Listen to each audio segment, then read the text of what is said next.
Le programme Entre femmes vient pour vous donner la bonne direction pour votre cocon familial, votre travail, vos relations, mais principalement pour votre intérieur. Le but du programme Entre femmes est de vous donner la réponse à votre affliction en vous donnant la bonne direction pour vous donner la vision qui vient d'en haut. On est à l'antenne de Entre femmes. Bonjour à toutes, chers amis, nous voici dans un Entre femmes de plus. Aujourd'hui, nous sommes ici avec Monique. Bonjour Monique. Bonjour madame. Nous sommes à quelques jours de cette rencontre de l'autosoutien qui s'est passée ce samedi dernier. Et c'est à Paris, en retransmission dans tous les centres d'accueil. Et le thème qui a touché énormément les femmes est la peur versus la crainte envers Dieu, envers l'Éternel. Et beaucoup, sans s'en rendre compte, portaient encore en elles des craintes, des doutes, des idées du passé, des bagages qui ne faisaient que les empêcher d'aller de l'avant et de pouvoir changer de direction de leur vie. Et tant qu'il n'y a pas un amour sincère envers Dieu, une confiance sincère envers Dieu, en raison d'un doute, d'une peur, d'une difficulté, il est impossible que l'amour de Dieu se perfectionne dans cette vie, change cette vie et puisse vouloir aussi venir habiter dans cette vie. C'est pourquoi beaucoup finissent par ne pas avoir la présence du Saint-Esprit et peut-être même sont là depuis quelques années à l'église. Nous sommes à quelques jours aussi de cette rencontre merveilleuse sur l'autel qui représente le Jourdain pour un avant et un après. Et tout, réellement, on voit comme Dieu prépare tout et un cadeau pour les femmes pour que réellement elles se voient, elles s'analysent et puissent se préparer pour ce moment spécial. Mais il faut que réellement il y ait un avant et un après ce jour-là. Oui. Pendant que vous étiez là en train de parler, même dans notre rencontre, je pensais, parce qu'il y en a beaucoup des enfants qui ont peur des parents, mais ils n'ont pas cette crainte, ça veut dire ce respect de ne pas faire ce qu'il ne fallait pas quand les parents ne sont pas présents. Et j'ai vu avec quelques retours des dames que je peux parler vite fait après la rencontre, une en spécial qui me vient à l'esprit qui parlait par rapport à ça. Parce que quand elle entendait le mot crainte, elle n'avait pas cette compréhension que la crainte, c'est vraiment ce respect envers Dieu, voilà, cette révérence, de ne pas faire les choses qui vont déplaire à Dieu. Elle voyait plutôt comme Dieu le méchant. C'est lui qui vient pour pouvoir punir, etc. Et comme vous avez dit, c'est vrai que si la personne n'a pas l'entendement de cela, de la différence, qu'est-ce que c'est la peur et la crainte, elle ne va pouvoir jamais goûter de cet amour de Dieu. Et cette idée d'un Dieu distant, d'un Dieu sévère, d'un Dieu méchant, c'est ce que beaucoup véhiculent. Même que vous parliez de parents et d'enfants, même certains parents, si tu fais pas ça, Dieu va te punir, Dieu ne va pas être content avec toi. Tout dans ce monde déforme Dieu et les personnes sont loin de Dieu, parfois ont peur, doutent, et ce qui se passe, c'est que la personne, elle est sans aucun appui, elle n'a pas où se tourner, elle pense que Dieu est comme ça, qu'il ne va jamais l'accepter, ne va jamais changer sa vie. Comment elle pourrait accepter une personne? Pourquoi? Parce qu'elle a cette idée fixe. Mais lorsqu'on va vers Dieu, réellement, on confie en lui, on lance notre vie entre ses mains, tout change. Et c'est pourquoi nous avons le plaisir d'avoir ici, et nous sommes en ligne aujourd'hui. Bonjour, qui est derrière? Bonjour, c'est Anne-Céline. Bonjour Anne-Céline, tout va bien?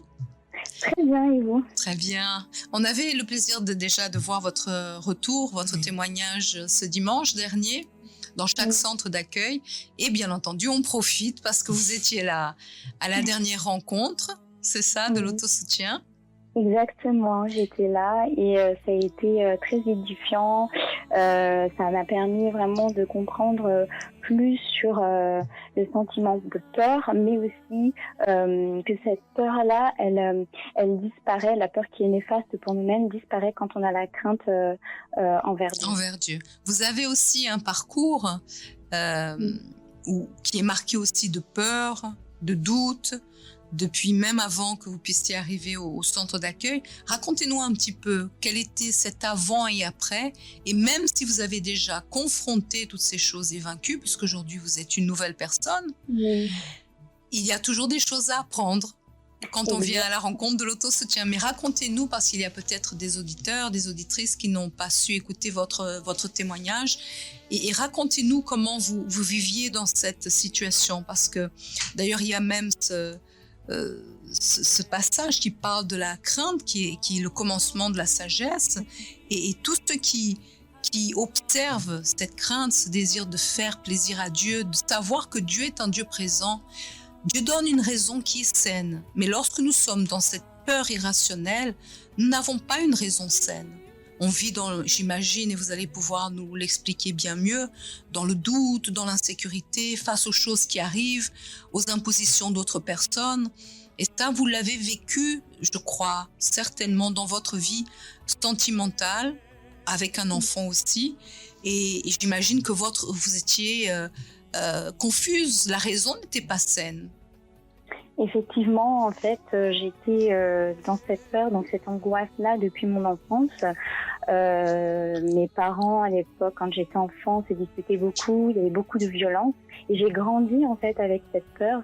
J'avais notamment mon père qui était très, très difficile, très agressif parfois dans ses propos. Il me blessait beaucoup et ça fait que j'ai manqué beaucoup de confiance en moi. J'avais ce complexe d'infériorité aux autres et cela m'a suivi jusqu'à l'âge adulte. Et dans cette peur, je me suis mis aussi en couple avec une personne. À cette époque-là, j'avais besoin de trouver l'amour parce que mon papa était parti du foyer, je n'avais plus de ses nouvelles et j'étais en quête de cet amour-là que j'avais perdu avec une autre personne pour trouver le bonheur. Compenser. Le bonheur, exactement. Pour combler en fait cette tristesse, cette tristesse que j'avais à l'intérieur de moi. Et lorsque j'étais avec cette personne-là, au début, tout allait bien. J'étais heureuse, même trop heureuse d'être avec cette personne-là parce que lorsque j'étais pas en sa présence, j'étais mal. Et ce qui faisait que je m'éloignais beaucoup de ma famille. Et j'ai même très vite déménagé de chez ma maman à l'époque. J'ai déménagé à l'âge de 23 ans pour aller près de cette personne-là. Pourtant, nous n'étions pas engagés. Et donc, ce qui s'est passé, c'est que mon passé m'a rattrapée. J'avais tellement peur d'être abandonnée par cet homme-là que, alors il y avait des difficultés dans le couple, mais vraiment, je dépendais de lui, je me pliais à tout ce qu'il disait. Quand je savais que dans la situation, j'avais peut-être pas forcément tort, je me pliais à lui parce que j'avais vraiment peur qu'il me laisse.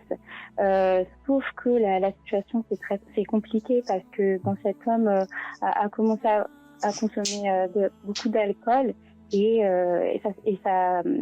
son comportement a changé. Il est devenu agressif. Il y a eu des violences physiques, des violences verbales et en fait j'ai commencé à tomber dans la dépression, à vivre dans la peur constante en fait et au lieu j'essayais de me détacher de cette dépression, de cette ambiance, de cette situation, mais je n'arrivais pas et même cette peur là aussi a fait développer moi aussi des peurs de la mort, de la maladie. J'avais consulté les médecins très souvent. Vraiment, j'étais entourée de cette angoisse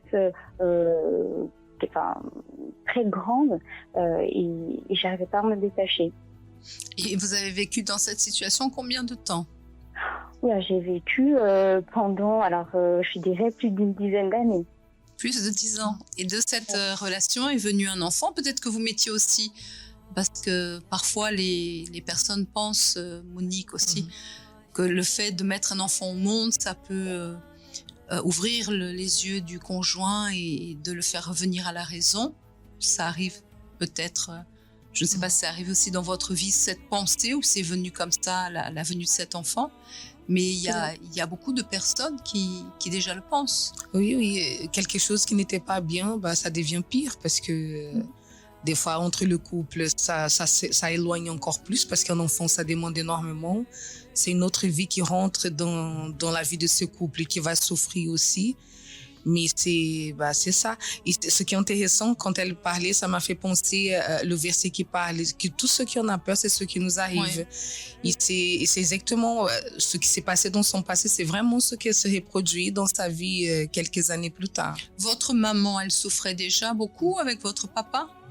Oui, beaucoup. Et en fait, elle est restée. Je voyais qu'elle était impuissante face à la situation, même si elle essayait de se défendre. Elle restait quand même. Et moi, à l'époque, j'étais enfant, donc je me disais que c'était normal, que coûte que coûte, même s'il y a des disputes de ce genre-là, on doit rester. On doit rester et vivre. Et c'est ce que j'ai reproduit finalement. C'est ce que je pensais. Parce que vous subissiez en fait tout ce que votre maman subissait. Parce que c'est impossible qu'un enfant ne puisse pas, disons, vivre tout cela et même le garder au fond. C'est pour ça que commencent à venir ces pensées de peur, difficultés, angoisse, peur de mourir, peur de ceci, peur d'une maladie.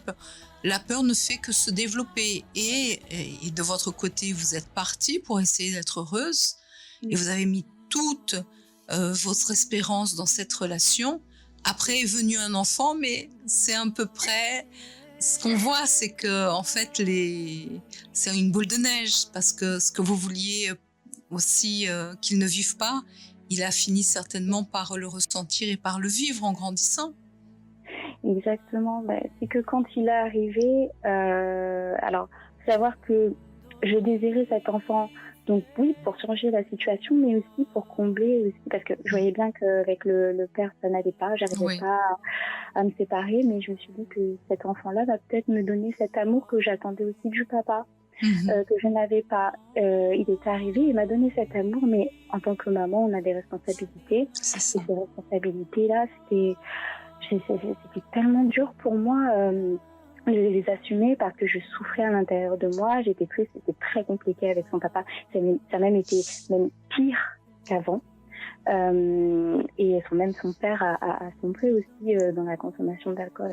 Et ça a empiré et on n'arrivait plus à s'entendre ni même à communiquer jusqu'à vraiment à avoir une violence qui dépasse les limites. Et moi, je me suis vraiment complètement enfermée en me disant je me laisse mourir. Je ne cherchais pas à me suicider quoi que ce soit, je me laissais mourir en attendant que quelque chose arrive. Et c'était une violence qui était verbale, qui est venue physique. Exactement. Donc il y a eu des violences physiques, beaucoup plus verbales. C'était vraiment de rabaissement quand il était quand il buvait beaucoup d'alcool. Consommait. Exactement. Il y avait des violences physiques et c'est beaucoup des rabaissements moraux. Enfin non, c'était des mots très difficiles à entendre, sachant qu'il connaissait aussi bien mon passé. Il connaissait mon passé il savait parfois j'avais vécu avec mes parents et il appuyait encore plus dessus et en me disant voilà, si aujourd'hui j'en suis là, c'est de ta faute et moi-même je prenais tout ça je prenais ces paroles, je buvais ces paroles et ça me détruisait encore plus à l'intérieur de moi. Et le soutien que je cherchais de sa part, je ne l'avais pas et ça m'avait encore plus détruite parce que malgré le fait qu'il était si dur avec moi, j'avais toujours cet espoir qu'un jour il change et c'est pour ça que je restais finalement. Et comme maman, comment vous étiez pour jouer ce rôle de maman parce que vous-même vous ne vous valorisiez pas, vous aviez perdu toute valeur, toute estime de vous parce que j'imagine ces paroles si rudes et si rabaissantes, elles vous menaient à vous sentir incapable de jouer un rôle d'épouse, de jouer un rôle de mère. Comment vous viviez cela et comment était le ressenti aussi face à votre enfant? Alors, je me souviens que j'avais du mal à gérer ces crises. Je me disais que s'il se comportait ainsi, c'était de ma faute. Et au lieu de trouver une solution pour le calmer, au contraire, je m'énervais plus sur lui. En fait, j'étais très, très irritée, très énervée. Et donc, du coup, lui, il en devenait aussi violent avec moi. Il avait 3 ans, il pouvait se mettre à me taper et c'est là où je voyais la gravité des choses parce que je me suis dit à cet âge-là, il ne devrait pas avoir ce comportement-là et Et de là, j'ai compris que la situation qui se passait entre le papa et moi avait vraiment un impact très fort sur mon fils.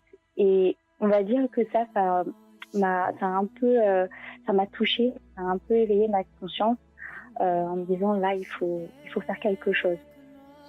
Et comment les choses ont pu changer alors? Parce que j'imagine que vous étiez là face à cette situation au niveau de votre conjoint, l'enfant qui vous avez mis tous les espoirs dans cet enfant pour avoir un peu d'amour, alors qu'en réalité, c'est les parents qui doivent en donner pour qu'ils puissent avoir une vie stable et être équilibré et être quelqu'un qui est fort, qui est stable, qui avance, alors qu'en réalité, il était dans un foyer où tout était déséquilibré.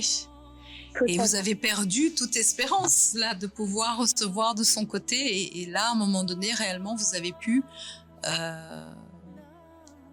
briser en fait ce voile qui était là dans votre pensée. J'imagine que vous attendiez et vous espériez toujours un changement, même si les choses s'empiraient. Exactement, je me souviens donc à cette époque-là, je discutais beaucoup avec ma sœur. Donc ma sœur me conseillait beaucoup et notamment elle me disait que elle me parlait de Dieu. Et du coup, moi à l'époque, donc j'avais des connaissances religieuses, c'est-à-dire que j'étais catholique, j'allais à l'église et je priais, ça m'arrivait de prier. Mais je comprenais pas comment Dieu pouvait me sortir de cette situation parce que pour moi, je me disais que c'était pas possible, c'était impossible. Mais au fur et à mesure du temps, je me suis confiée à elle et ses conseils. Et puis même, je regardais aussi sa vie, je voyais bien que elle vivait des difficultés, et même les difficultés par quoi elle avait passé, elle a réussi à s'en sortir et je voyais cette sérénité en elle que moi aussi je voulais dans ma vie. Je me dis mais comment tu fais avec ces difficultés-là pour être sereine et pouvoir affronter en fait ces difficultés. Elle vivait aussi les mêmes situations au niveau sentimental, parce que j'imagine quand vous aviez ces problèmes au niveau de famille, et notamment un père absent ou un père qui avait été violent, etc. En général, la femme, elle recherche chez un homme cette référence ou cet appui, cette stabilité que l'homme devrait donner dans une famille ailleurs. Et ça a été aussi un petit peu son parcours comme c'est pour ça que vous vous identifiez en elle face à ce qu'elle vivait? Oui, on a eu un parcours assez similaire. Alors, elle avait mis un terme à cette relation plus rapidement que moi, parce que moi, du coup, je suis restée. Elle a pu s'en sortir et mettre un terme à cette situation. Et donc, moi, j'ai vraiment pris référence à cela. J'ai voulu en savoir plus, savoir comment elle a pu s'en sortir. Et de là, elle m'a dit, voilà, il faut que tu pries, que tu viennes à l'église, vraiment que tu fasses entrer Dieu dans ta vie. Et donc de là, de mon côté, j'ai commencé à lire la Bible, à m'intéresser à Dieu. J'ai vraiment cherché à le connaître. Et j'ai fait des prières pour que notre famille puisse être heureuse, quoi, qu'on puisse s'en sortir vraiment de cette situation. Et donc du coup, petit à petit, j'ai commencé à aller à l'église et je me souviens, j'avais fait une prière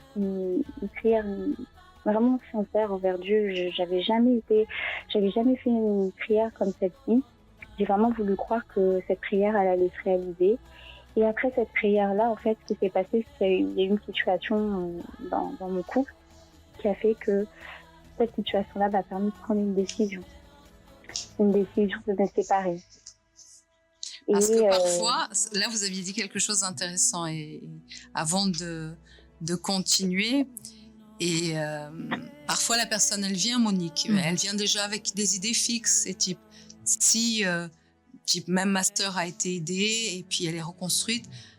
Là, j'ai ce problème avec mon époux, dans ma famille, etc. Alors Dieu va faire le tout et va réunir tout et va tout changer. Sauf que, est-ce que c'est ce que Dieu veut réellement? Parce que là, c'était un danger même de vie. Oui. À un moment donné, vous étiez en risque de vie là. Exactement. Et parfois, la personne, elle reste et elle continue même à souffrir dans une relation abusive, une relation toxique. Elle est là à l'église depuis beaucoup d'années, mais elle continue à croire que c'est ça que Dieu va faire.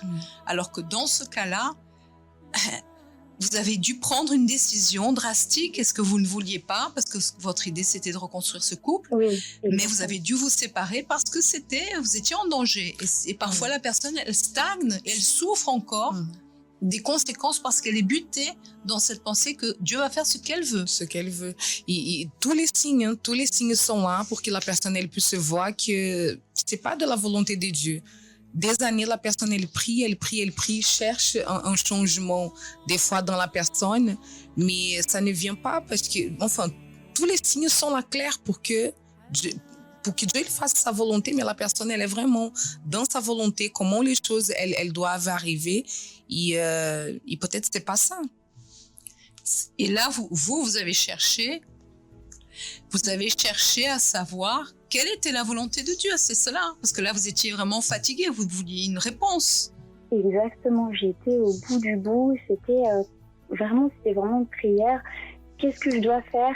Comment faire pour m'en sortir de cette situation? Parce que c'est à ce moment-là que j'avais eu cette prise de conscience. Non, il faut mettre un terme à cette situation. Je savais pas ce qui allait se passer, mais j'ai dit là, Seigneur, vraiment, je fais confiance et change la situation. Vous avez pensé à vous? J'ai pensé à moi, exactement.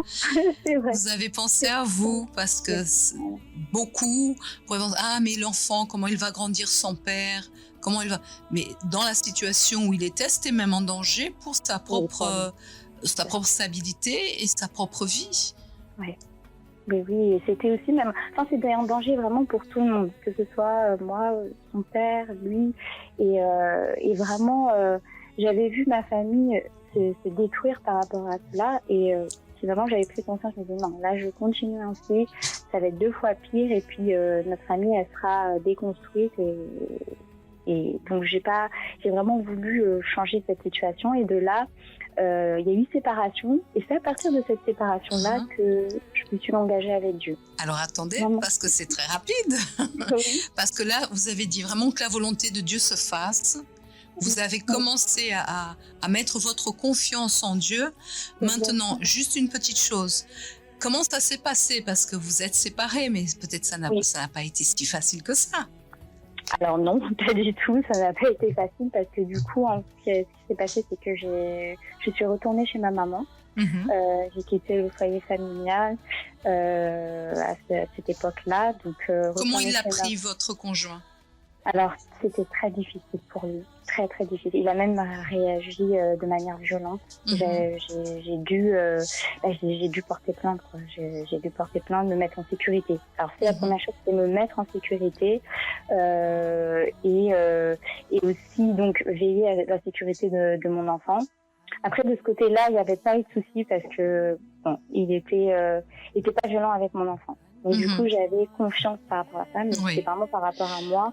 Donc je me suis mis vraiment en retrait pour éviter de danger. Parce que là, dans cette situation avec le temps, comme il connaissait aussi votre passé et les choses qui étaient arrivées, et certainement, il vous le disait bien des fois, il était devenu quelqu'un qui était possessif, comme s'il vous dominait, comme si vous étiez sa chose et il pouvait vous dire ce qu'il voulait. Et jamais vous n'alliez faire cela.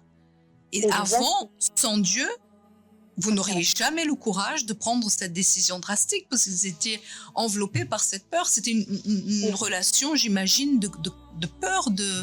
Et pour lui, jamais vous ne feriez cela. Ah oui, tout à fait. Alors pour lui, c'est ce qu'il me disait en fait, il me disait que j'allais revenir, que de toutes les manières j'allais revenir et que sans lui, j'allais pas pouvoir vivre, j'allais pas pouvoir être heureuse. Et en fait, la décision, elle était tellement radicale en fait, c'était plus possible. Et lui, pendant quelques années, c'était très difficile. Même en étant à l'église. Oui. Même en étant à l'église, ça a été difficile pour lui. Après... Et pour vous? Et pour vous? Pour moi. Parce que vous étiez en train d'entrer sur le chemin et de vous reconstruire. Et d'un autre côté, vous aviez un peu cet harcèlement qui était là. Mettons la mot chose, parce que les mots choses, parce que vous étiez certainement, il faisait de tout pour vous récupérer, pour que vous reveniez. Exactement. À l'époque, en fait, lorsque ils avaient ces agissements violents, ces harcèlements, parce ils m'appelaient, ils m'envoyaient des messages, j'avais peur, mais je confiais tout en Dieu. C'est-à-dire que, voilà, je disais à Dieu, voilà, j'ai peur, je sais pas quoi faire, qu'est-ce que je dois faire, parce que je voulais pas lui répondre d'une manière qui pourrait le faire surréagir, ou même parce que comme il gardait aussi mon enfant, j'avais peur aussi, voilà, qu'il le garde avec lui. Qu'il fasse un chantage. Exactement, et ça lui arrivait. Et donc de là, en fait, j'ai eu ces peurs, mais j'ai pu me calmer, j'ai pu me mettre entre les mains de Dieu, et je me suis rendu compte en fait qu'il fallait simplement réfléchir par rapport à cette situation-là et entreprendre des démarches pour que la situation s'arrange. Et de là, donc, j'ai fait des démarches au tribunal, etc. Ça a été difficile pour lui, mais ça en valu la peine parce que après ces démarches-là au tribunal, le comportement du père, même si ça a été difficile au début, il a changé. Il a changé. Il y a eu, on a commencé à communiquer. Et puis moi aussi, au travers de la parole de Dieu, j'ai changé aussi. Je me suis rendu compte qu'il y avait certaines attitudes que j'avais qui faisaient que j'envenimais aussi un peu la situation. Oui. Et puis même des fois je me rendais pas compte que je me rabaissais moi-même. Je lui montrais que j'étais incapable dans mes paroles, etc. Donc lui il en profitait pour dominer la situation. Donc là j'ai montré que j'avais confiance en moi, que je savais ce que je faisais. Je précisais à chaque fois que c'était pour le bien-être de la famille, etc. Même s'il ne le comprenait pas, je me disais vraiment, je faisais beaucoup de prières. Il y a eu vraiment beaucoup de prières. Il y a eu même des sacrifices, vraiment des campagnes par rapport à ça. Et vraiment, Dieu l'a béni parce que aujourd'hui, à l'heure actuelle, avec le papa, on s'entend très bien. C'est-à-dire que on communique. Il y a même des choses que j'ai pas pu lui dire avant. Qu'aujourd'hui, j'ai eu la capacité de lui dire en ayant confiance en moi. Et cet avant et cet après, parce que vous êtes reconstruite. Certainement, vous nous disiez tout à l'heure que vous aviez un père absent, que votre père vous critiquait, etc. Dans cette relation avec Dieu, pour que vous puissiez faire réellement confiance à Dieu, que vous puissiez le voir comme un père, vous avez dû aussi apprendre à le faire. Parce que quand on a un père qui est absent après une mauvaise aventure dans la vie sentimentale, c'est difficile, j'imagine, de se lancer pleinement en Dieu et de confier en Dieu et de le voir comme un père. Vous avez dû réellement réapprendre tout cela. Totalement, j'ai réapprendre, c'est tous les jours, même encore aujourd'hui, c'est vraiment apprendre à lui faire confiance. C'est vraiment cette confiance-là au départ qui était un peu difficile, mais j'avais toujours cette idée en tête que la force, en fait, c'est lui, c'est Dieu qui le donne. Il m'a appris à voir les choses différemment. Il m'a appris à aimer ma famille différemment. Il m'a appris à...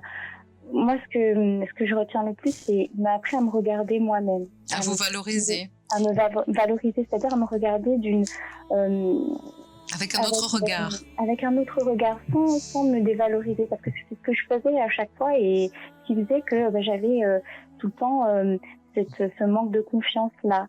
Et aujourd'hui, en fait, j'ai cette assurance, j'ai cette force et ça vient de lui, ça vient de cette crainte-là que j'ai envers lui. Et aujourd'hui, voilà. Il vous a fait vous voir avec son regard, avec la valeur qu'il vous donne. Et vous avez commencé à vous voir à travers ses yeux. Et les rencontres de l'autosoutien vous ont aidé dans ce sens? Ah, mais complètement, petit à petit, en fait, on apprend ce qu'on reçoit, ce sont des sujets qu'on entend tous les jours.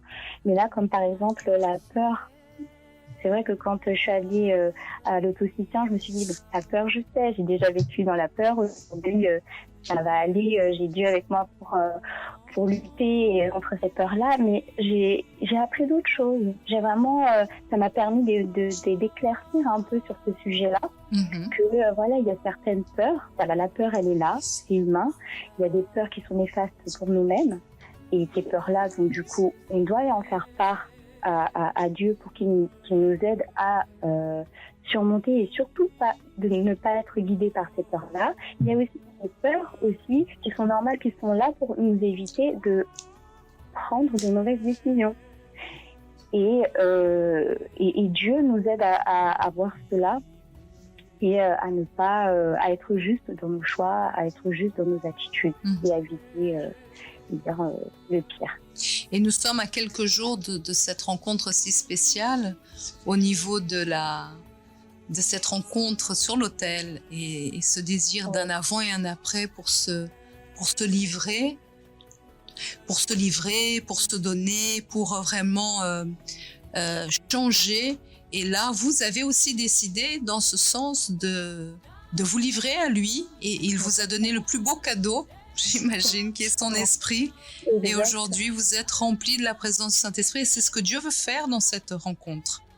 Exactement. Et d'ailleurs, je me souviens, donc, quand j'ai reçu le Saint-Esprit, c'est vraiment cette certitude, en fait, que je n'étais plus seule et que l'amour, en fait, que j'avais tant cherché avant, il y a très longtemps, et que je n'avais pas reçu, lui, il me le donne, mais inconditionnellement.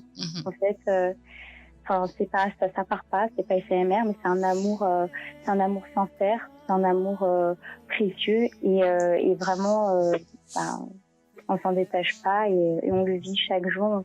On s'accroche aussi parce que il y a des luttes tous les jours et Dieu, il veut qu'on s'accroche à lui, qu'on ait la crainte pour vraiment être sage dans notre décision, parce que tout ce que nous faisons aussi, parce que j'ai la présence de Dieu, mais je veux aussi que ma famille aussi puisse aussi bénéficier de tout ce qu'il me donne. Et c'est pour ça que c'est important, que je garde tout ce qu'il me donne et que je pratique tous les jours et que tous les jours j'ai ce désir en fait d'apprendre à le connaître jusqu'à la fin. Et aujourd'hui, vous témoignez cela donc à votre famille. Exactement. Et à tous ceux qui vous entourent. Et aujourd'hui, vous êtes même là pour le servir. Mais attendez un instant, parce qu'on veut bien vérifier tout ça. C'est vrai. On va voir si réellement c'est vrai. Nous avons ici quelqu'un en ligne aussi. Bonjour. Bonjour. Qui est en ligne? Qui est en ligne? Oui, c'est Johanna, la sœur d'Anne-Céline. Je ne sais pas si vous avez pu tout écouter par rapport à son témoignage. Elle parlait de son avant et son après, son désir, son changement, que vous aviez toutes les deux eu en raison des situations familiales, le même parcours, qu'elle avait vu en vous ce témoignage et qu'elle avait voulu se livrer, se lancer. Et est-ce qu'aujourd'hui, elle est réellement cette nouvelle personne qui a changé? Ses peurs se sont évanouies et aujourd'hui, elle a cette crainte de l'Éternel qui lui donne toute la sagesse nécessaire pour avoir une raison saine et pouvoir diriger sa vie et élever son enfant? Oui, complètement. Elle a complètement changé. On voit dans ses attitudes, dans son comportement. Je sais qu'elle avait beaucoup peur avant et maintenant elle est complètement différente, que ce soit au niveau de son comportement avec la famille et même avec son enfant, dans la manière dont elle éduque son enfant. Vraiment, elle est complètement différente. C'est une nouvelle Anne-Céline. Et vous voyez que dans cette famille où apparemment vous étiez voués l'une et l'autre à l'échec, vous aviez eu un refuge au niveau sentimental pour pouvoir être bien, un parcours aussi, puisque vous aussi vous avez eu aussi dans une première relation un enfant, c'est ça? Oui, c'est ça. Exactement. Donc toutes les deux vous avez le même parcours, mais même aussi Dieu a eu un regard attentif d'un père et moi chacune. Oui, effectivement. Et qu'est-ce que vous avez à dire aussi à votre sœur? Alors Anne-Céline, dites tout. Eh bien, écoutez, c'est parce que j'ai envie de te dire, Johanna, écoute, merci de ne pas avoir lâché durant ces moments difficiles où tu as été là pour moi, même si de mon côté, j'étais un peu dure, mais t'as pas lâché et aujourd'hui j'en suis là. grâce à Dieu. Et grâce à Dieu, aujourd'hui, on a ce lien de sœur très fort et que ça continue. Et nous allons maintenant du côté de Johanna. Elle vous a écouté et certainement aussi elle a des choses à dire. Johanna, combien de temps vous avez lutté pour Anne-Céline? J'ai lutté pendant 5 ans. Oui, c'est la persévérance. Mais Anne-Céline, elle a souffert durant 5 ans. C'est ça. C'est ça. Elle a beaucoup souffert et ce qui était dur pour moi, c'est de la voir souffrir en fait et de savoir que moi, je savais Il y avait la une solution. solution pour elle Exact. et de la voir souffrir, ça a été très dur. Mais en fin de compte, à force de lutter, de prier, c'est pourquoi Monique, la prière pour la famille, elle est extraordinaire parce que si la personne, elle croit et elle donne aussi ce que Dieu lui a donné, il est impossible que Dieu reste sourd ou impuissant parce que ce qu'il voulait dans cette situation terrible de cette famille qui a été détruite dans l'enfance de chacune, pouvoir la reconstruire. Oui, exactement. On ne sait pas ce qui se passe à l'intérieur de la personne. Des fois, au moment qu'on allait penser à baisser les bras, c'est justement là. Parce qu'il faut savoir que le diable, plus on lutte, plus il va intensifier de son côté aussi. Donc, la personne, elle doit vraiment voir de la manière spirituelle. Je ne peux pas baisser les bras. C'est là où je pensais baisser les bras, c'est là où Dieu allait agir. Donc, il faut se fortifier par ce que vous êtes en train d'écouter là. Ouais. Et Johanna, ce qui est important aussi, c'est que quand nous, on se reconstruit et on sait en qui on croit, même s'il y a des noms, là vous avez eu des noms pendant 5 ans, on ne désiste pas parce qu'on sait qui nous a fait du bien. On sait en qui on croit. Aujourd'hui, Anne-Céline, elle peut donner aussi à d'autres, à son propre fils aussi, cet amour à d'autres personnes parce qu'aujourd'hui aussi, elle sert Dieu. Et c'est ça qui est important. C'est lorsque nous ne lâchons pas prise et on sait qu'on croit à ce Dieu vivant. Et c'est ça qui fait la différence parce que vous aussi, vous êtes maman, Johanna. Oui. Vous aussi, vous avez lutté pour votre fils, pour votre famille. Aujourd'hui, vous êtes mariée. Et vous, Exactement. Mais vous avez continué à lutter. C'est exactement ça et je suis très contente qu'elle ait pu accepter cette invitation, même si en vrai, pendant tous les 5 ans, je lui donnais toujours une parole. Je lui parlais pas directement de Dieu parce qu'elle me disait non catégorique. Mais du coup, je lui donnais une parole que j'entendais à la thérapie. Je donnais une parole que j'entendais à l'église. Et donc, du coup, c'est comme ça que Dieu a travaillé à l'intérieur d'elle avec toutes les semences que j'ai pu faire et que lui aussi a pu faire à l'intérieur d'elle. Et là, c'est une famille reconstruite. C'est ça. Et vous vouliez lui dire quelque chose pour terminer? Oui, bien sûr. Beaucoup de déclarations, hein. Peut-être des choses que vous ne vous êtes jamais dites, qui sont entre femmes. On va tout découvrir. Alors moi, je voudrais lui dire que je suis très fière d'elle. Mais vraiment, parce que je l'ai vue lutter aussi quand elle est arrivée à l'église. J'ai vu le parcours qu'elle a traversé. Je suis énormément fière d'elle, des décisions qu'elle a pu prendre, des choix qu'elle a pu faire, des sacrifices qu'elle a pu faire également. Et je lui dis aussi de continuer dans cette lancée, de continuer à investir avec Dieu parce qu'on sait que sans Dieu, on n'a rien. Et je suis tellement contente parce que c'est un réel plaisir pour moi de servir avec ma sœur à mes côtés. Oui. Donc, je suis très contente.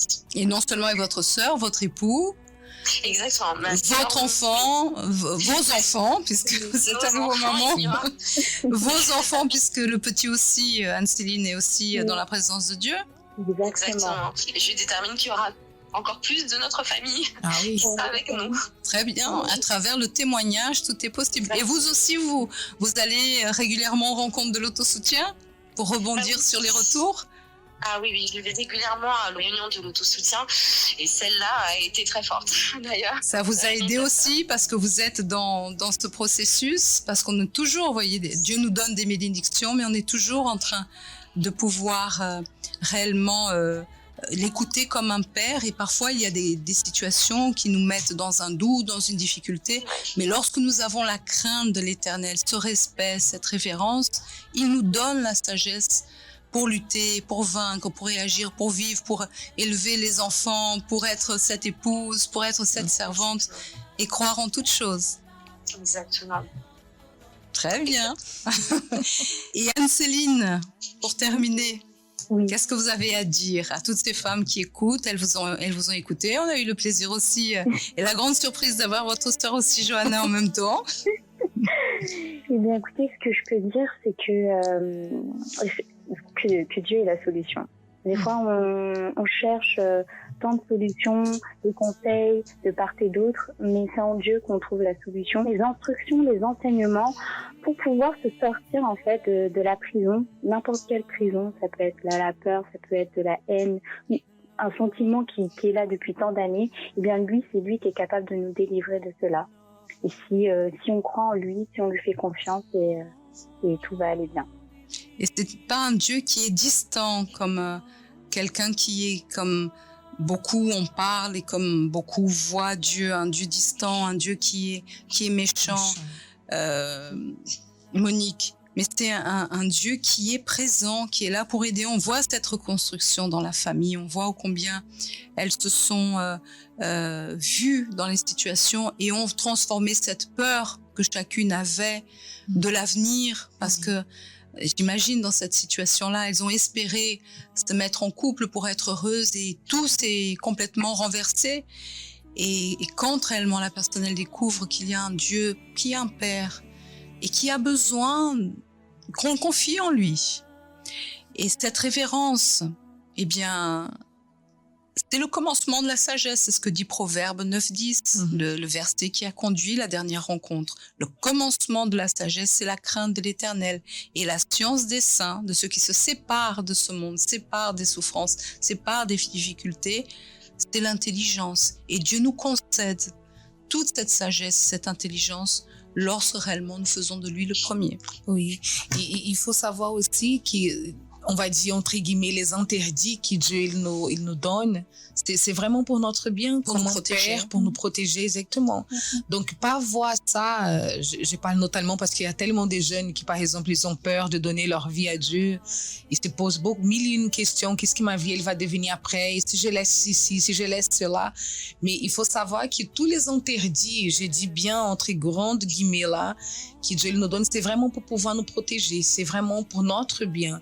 Il n'y a rien qu'on peut, si on peut dire comme ça, perdre pour avoir Dieu, avoir sa présence, que Dieu ne va pas nous donner le double là devant. Tout à fait. Il faut confier en lui. C'est ce que vous avez fait, c'est ce que Johanna a fait également.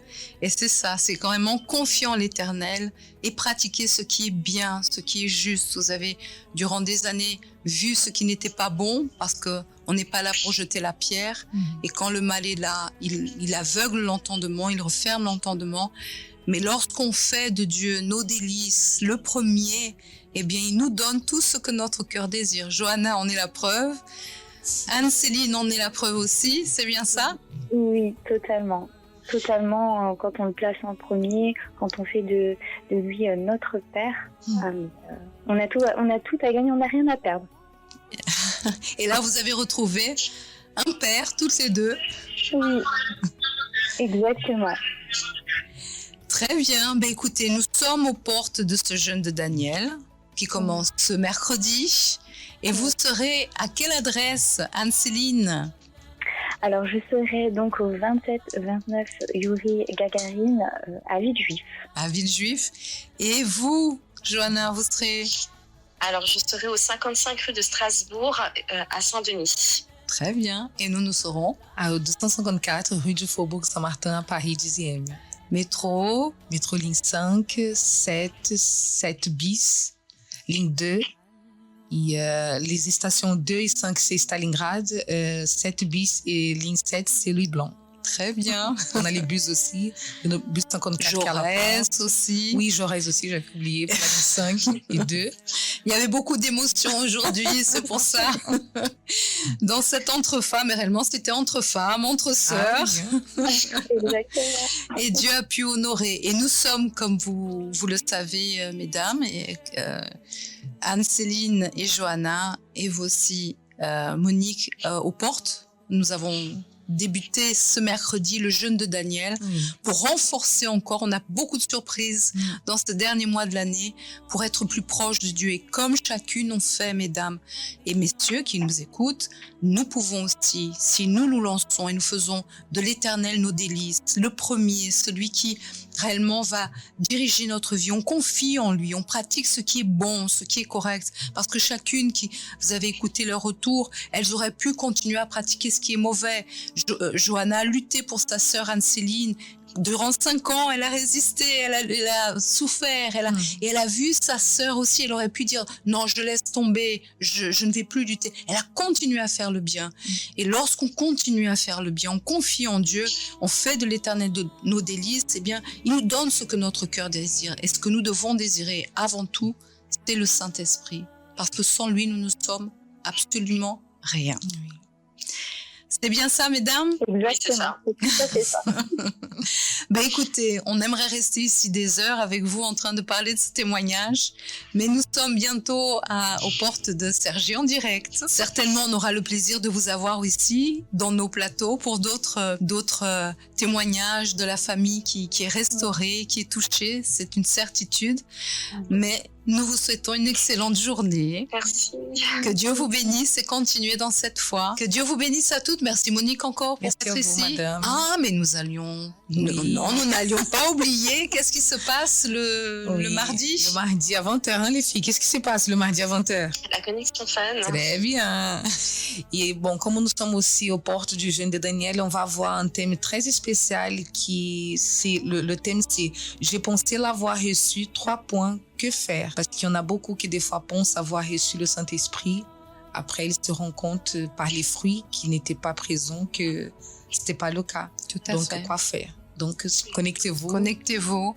Mais un indice, Dieu donne toujours une opportunité, sinon la fait. personne ne serait plus là. Donc, elle Exactement. doit réellement confier en Dieu et se défaire de toutes ces voix qui viennent étouffer sa pensée. Le mal réellement agit avec beaucoup de voix pour retirer la personne du chemin. Et c'est pourquoi on doit rester bien collé à lui. Et c'est ce que nous allons faire tout à l'heure. Oui. Dans la connexion fun également ce mercredi dans chaque centre d'accueil. Que Dieu vous bénisse, mesdames.